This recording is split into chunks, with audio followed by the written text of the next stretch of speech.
Coming up, I discuss how exactly I went from passionate and zealous to disillusioned anti-racist. So I hope that you find this helpful or at least thought-provoking. Welcome to Books and Big Ideas, what I'm reading, what I'm thinking about, with Joel Wentz. All right, here we go. So this is chapter 3 of what I'm calling my journey into and through anti-racism.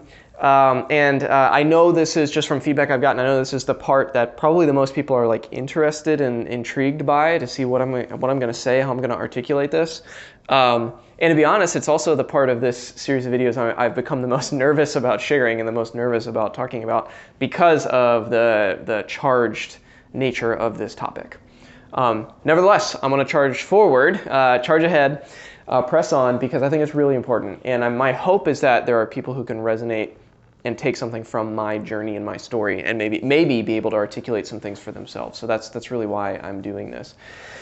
But what I want to do in this video, which, by the way, if you haven't seen any of the first two, maybe especially watching the second one, or at least kind of skimming it, would be helpful, because that sets up the context for what I'm going to talk about today. That video goes really deep into kind of my immersion into the anti-racist justice rhetoric, in which it culminated in about the year 2018, in which I would say was kind of my peak anti-racist kind of mode of being and approaching the world and thinking about the world and interacting with people. So what I want to do in this video is I want to articulate a little bit about the way of thinking and the way of being that anti-racist logic and rhetoric and all that stuff, the way that encouraged me to approach the world and interact with people and think about myself in the world. I want to articulate that a little bit, and then I want to move into how exactly I got disillusioned with that way of thinking about the world. So this is going to be less chronological than the last couple videos are. I'm not going to go year by year. I'm just going to talk about the experience I've had generally. And then I think I'm going to wrap this whole series up with one more video about some broader conclusions and takeaways. So that's kind of where we're going. But first of all, 2018, what I'm calling my peak anti-racist year. I had been immersed in a lot of literature beyond even what I shared in that video. I read a lot of literature, a lot of conversations with people, really trying to, as the lingo goes, trying to do the work of a white person, a historically privileged person, to do the work to kind of divest myself of those privileges and that, those kinds of things. So I was really working hard on this in 2018. And by the way, I'm going to give one more caveat here before I go on. I do not want to encourage a reactionary pendulum swing to anti-racism by doing these videos. And hopefully you can tell that's not where I'm at. Yes, I'm disillusioned, but I'm disillusioned with the far harsh, especially the morally certain kind of manifestation of this anti-racist logic, which is usually associated with the far progressive left. That's what I'm disillusioned with, and I am not pendulum swinging, nor do I want to encourage a pendulum swing back to the other extreme in a reactionary mode. Not at all. There's a lot from this whole journey that I maintain as helpful, that I've learned from, that has actually helped me, I think, mature and grow in some sensitivity in some certain key ways. That's why I want to do a fourth and final video, is to name some of that stuff, to kind of tie it all together. So that's not where I'm going with this video, but there are some key, really important things that did push me away from that far, harsh, more certain viewpoint. So, all right, enough caveats, enough kind of building up. Let's get into this. So here, let me describe some key ways that the anti-racist thinking, anti-racist logic kind of created in me and my mindset and my functioning, my way of being in the world, interacting with people. So keep in mind, at this time in 2018, I'm still immersed in the college, campus, university atmosphere, which I had been immersed in for 10 years since undergrad.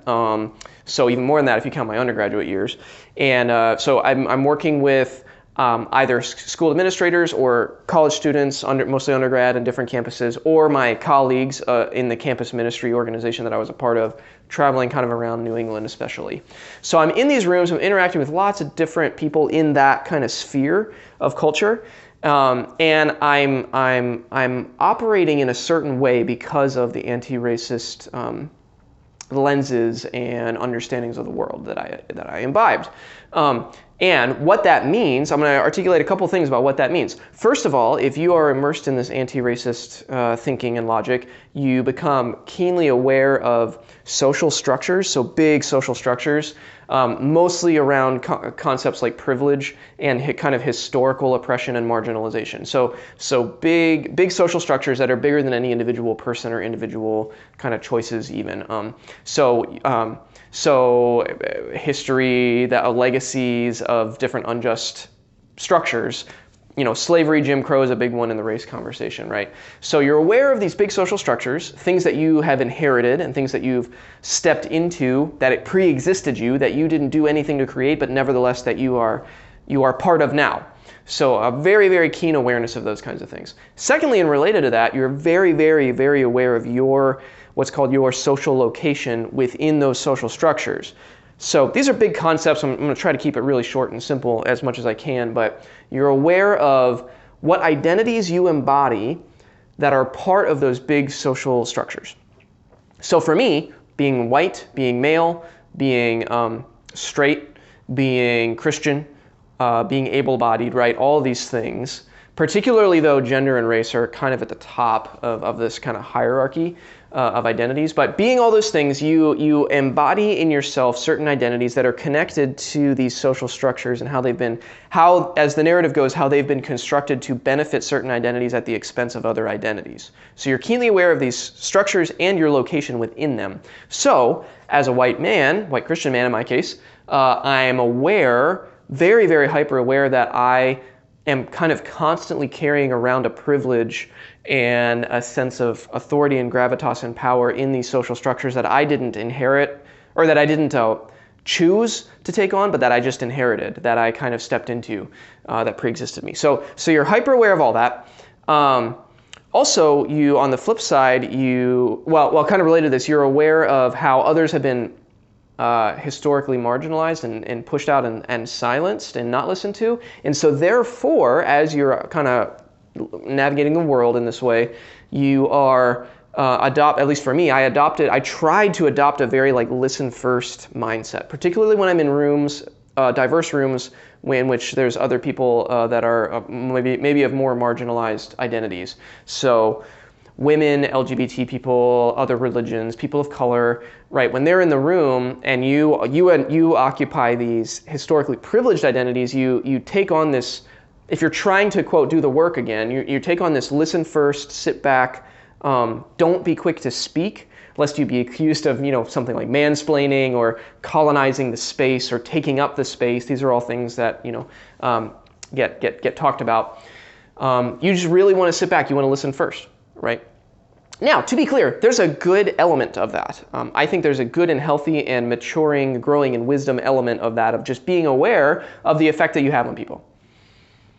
But it inculcates this very, very, I'll get into what's unhealthy about it, I think, but it inculcates a very, very kind of walking on eggshells mentality, and it can start to inculcate this fear, this real fear that if I say anything out of line, I'm going to get, canceled basically, or kicked out or whatever for it. Constantly, it's this constant filtering, constant holding back, constant kind of in your head questioning. And that relates to the final thing I want to say about this mindset, which is this dynamic of impact over intent. Impact over intent. This is something that is talked about a lot. It kind of has some roots in critical race theory, but it's bigger than that too. It's kind of part of this whole dialogue right now. But by that, all that means is when someone speaks, especially someone afforded cultural and social power, white Christian men, white straight Christian men, right, at the top of the list, someone who occupies those identities that have this inherited cultural power, when someone like that especially speaks or asserts something, and it harms or hurts or offends or is considered problematic to other marginalized identities, the impact of what that person said is far more important than the intent behind them saying it. So I, as someone who occupies those identities, might say something that is harmful or is offensive or something, and I basically cannot defend myself in that case by my intentions, by referring to my intentions, by saying, well, I didn't intend for that to be received that way, or I didn't intend for it to sound that way. Those defenses of intentions don't matter. I've actually been told straight up that they don't matter. They actually, in some cases, mean nothing. All that matters is the impact of what was said. In impact over intent. Again, combine all these things. Awareness of social structures, awareness of social location within those structures, awareness of how you embody that and how other people don't, and then impact over intent. Combine all that stuff and you get this mindset that is extremely, anxious, nervous, worried about saying the wrong things. And speaking from my experience as someone who's wired as an extroverted verbal processor, that's a tough combination, right? To live in is to be in these rooms and to be wanting to process things verbally and get your thoughts out there, but then also to be constantly kind of holding back and filtering and worried about how things are going to land in the room. Okay, so I've spent more time in this than I meant to, but hopefully that was helpful. If you could, maybe you can resonate with that, but this is what it produced in me, and I know I'm not alone in that. I know there's other people who this way of thinking about the world and this way of existing, it produced a similar result in them. So what I want to do now, having described that mindset, is I want to step through what I see as three deep contradictions under that mindset, that once I saw them and named them and started to see the dynamics of them, once I saw these contradictions, that this whole way of seeing the world just really started to fall apart.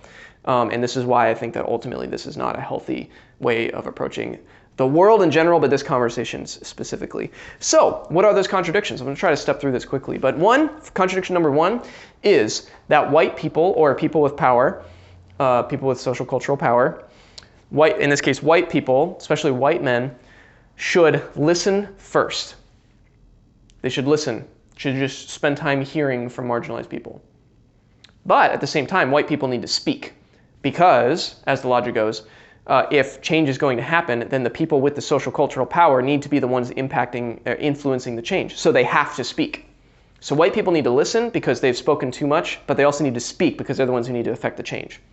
This is a confusing experience, and again, even as I say this stuff, I can even hear the rhetoric coming back, which is, well, if I bring up these contradictions, I'm just centering the white experience, I'm centering whiteness, and we need to not spend any more time doing that, which that's a whole other layer to this, which I'm going to hopefully loop back to at the end. But set that aside for now. All I'm trying to do is name this contradiction that's kind of at the heart of some of this logic. White people need to listen, but white people need to speak. And my experience of kind of realizing how this actually functioned, if I'm just speaking very, very honestly, the way this particular contradiction functions, is I think something like this.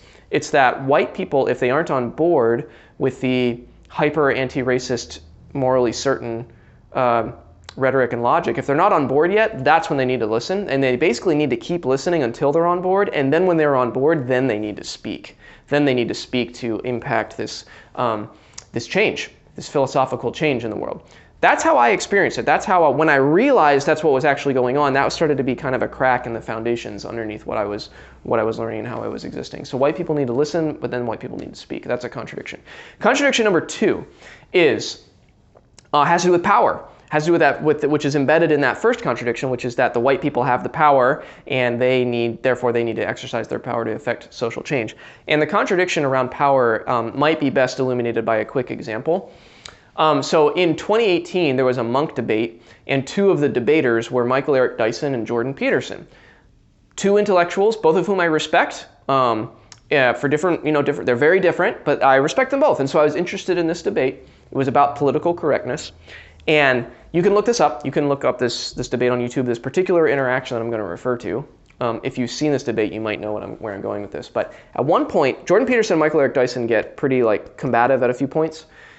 And at one point in particular, Michael Eric Dyson actually calls Jordan Peterson in this room full of people in front of, in a public way. He calls him, I think the words he used were a mean white man. He might have said angry white man, but he definitely said something along those lines, mean, and he definitely brought in the race label. Mean white man. You're a mean white man.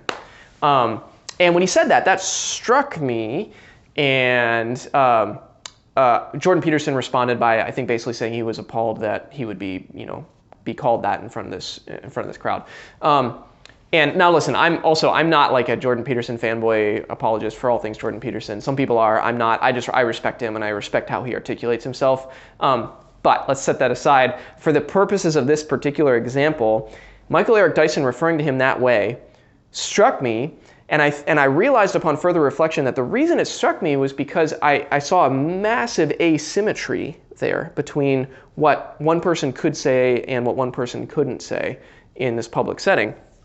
Namely, that there's no way an academic like Jordan Peterson could call Michael Eric Dyson a mean black man or an angry black man. You're just an angry black man. He couldn't say that. I mean, I don't think I'm exaggerating when I say that phrase, the utterance of a phrase like that, could be a career-ending thing to say, right?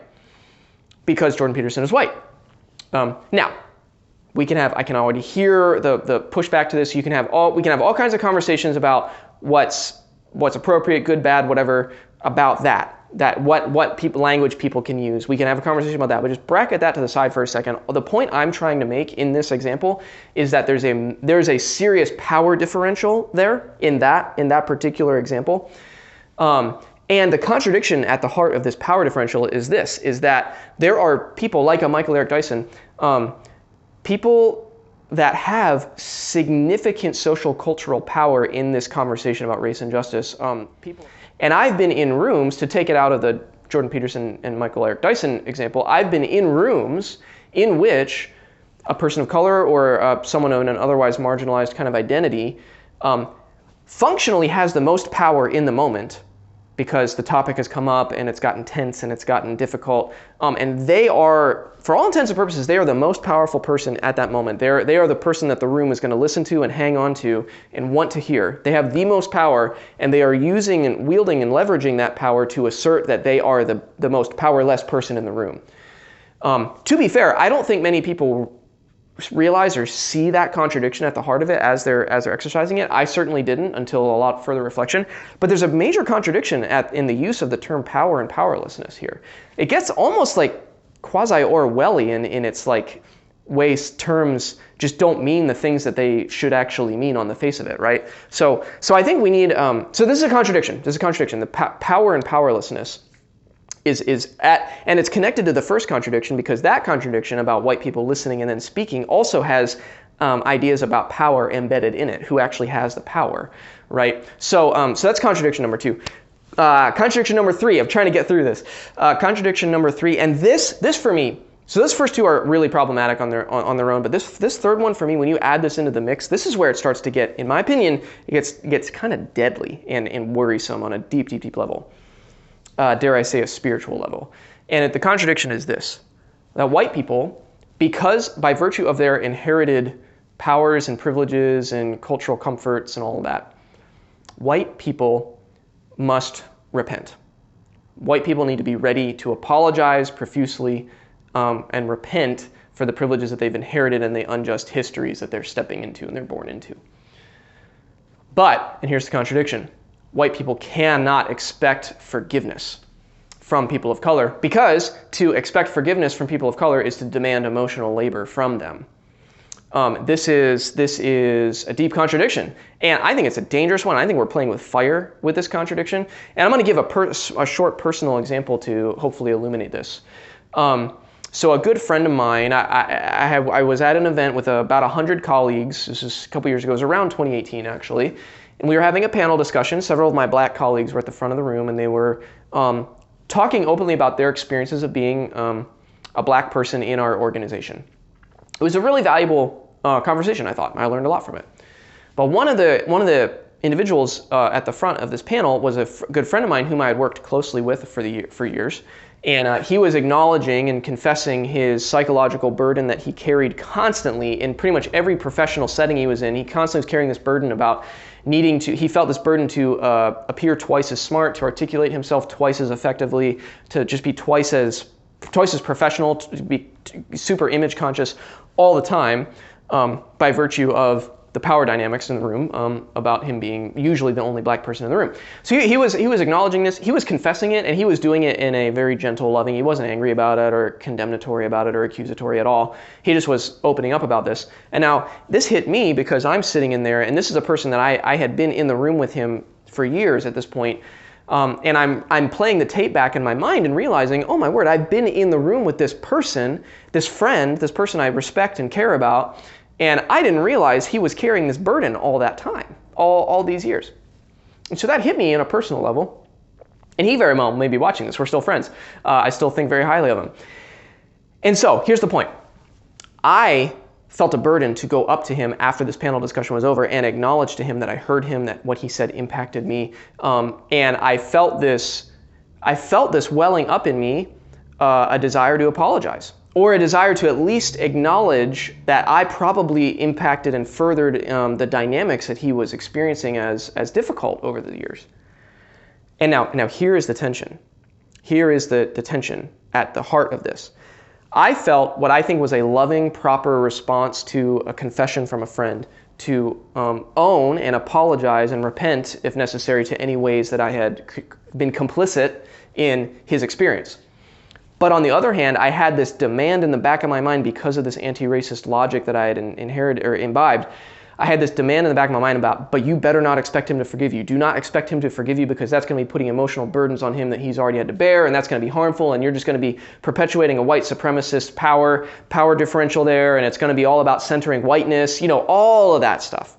It was like kind of a torrent in the back of my mind, and I experienced this deep emotional kind of like soul-tearing tug of war about what in the world to do, because I was caught in this apologize but don't expect forgiveness trap. It's a trap, really. Admiral Akbar is going through my head. It's a trap. Now, my particular story actually was a good thing, because I did go up to him and we had a very loving, very gracious interaction in which I acknowledged, that I heard him. And here's the kicker. He immediately, lovingly, freely offered me forgiveness. He said, "I totally forgive you for any ways you've done that." And it was a very positive reconciliatory interaction. And I think it was that way because we're both Christians and we both believe in forgiveness. We believe in forgiveness at the core, at the bottom of all things. If we're going to make progress as a human society towards human flourishing, forgiveness, genuine repentance and genuine forgiveness have to go together. They cannot be ripped apart. And this is a toxic effect of the anti-racist logic. I preach, so I'm starting to feel myself getting on a preacher soapbox here a little bit. But I'm gonna wrap this video up now. Those are 3 contradictions that I've experienced. There's more. John McWhorter, if you're familiar with him, he is an academic, a black academic intellectual who is very good at articulating contradictions like this. I'd encourage you to look him up if this is striking a chord with you. But what I want to end by saying is these contradictions. White people need to listen, but they also need to speak. Who is power and who has power and who actually is powerless, and using the lenses of power to assert powerlessness, contradiction, and demanding repentance and forgiveness of white people, but withholding forgiveness from them by virtue of what they've inherited historically at no fault of their own. These are deep contradictions that are really, really deeply embedded in some of this logic of seeing the world. And what I want to say is that we have a word, we have a philosophical category for a totalizing view of the world that ignores and flattens and papers over contradictions, a view that absolutizes its demands and ignores any contradictions underneath those demands. We have a word for that, and that word is ideology. And so in my experience, in my learning, in incorporating all these things that I've learned, I think that on the far fringe extreme of the anti-racist conversation, we have an ideology at work. An ideology that is totalizing, that demands acceptance without critique, because when you critique, especially if you occupy a social cultural kind of powerful position, identity, if you offer any critiques, or if you even raise concerns about some of these contradictions at work, you get labeled as fragile. You get labeled as white fragility in Robin DiAngelo's kind of parlance. Or you just get labeled as not being woke yet. And the ideology functions in a way to just keep articulating and asserting its views until someone becomes woke and gets it, and then they are fine. Then they're accepted. But that, my friends, is ideology at work. And ideology a totalizing, enforcing ideology in any form, whether it's about race or some other subject, and there are others, this is just one that's particularly active right now, an ideology in any form like that is dangerous. And I think we're seeing its effect in the resentment, the anger, the bitterness, the confusion that people are having right now. And I want to push the pause button, and I want to say, stop. There's a better way forward. There has to be a better way forward. Because I think there are genuine ways of being anti-racist, against racism. There are ways to do it that do not have to be ideological and abusive in their ideological forms. And that's what I want to talk about on my next video, my fourth and final one. So I hope that this has been helpful for you, or at least, like I said, thought-provoking. So thank you for joining me on this journey.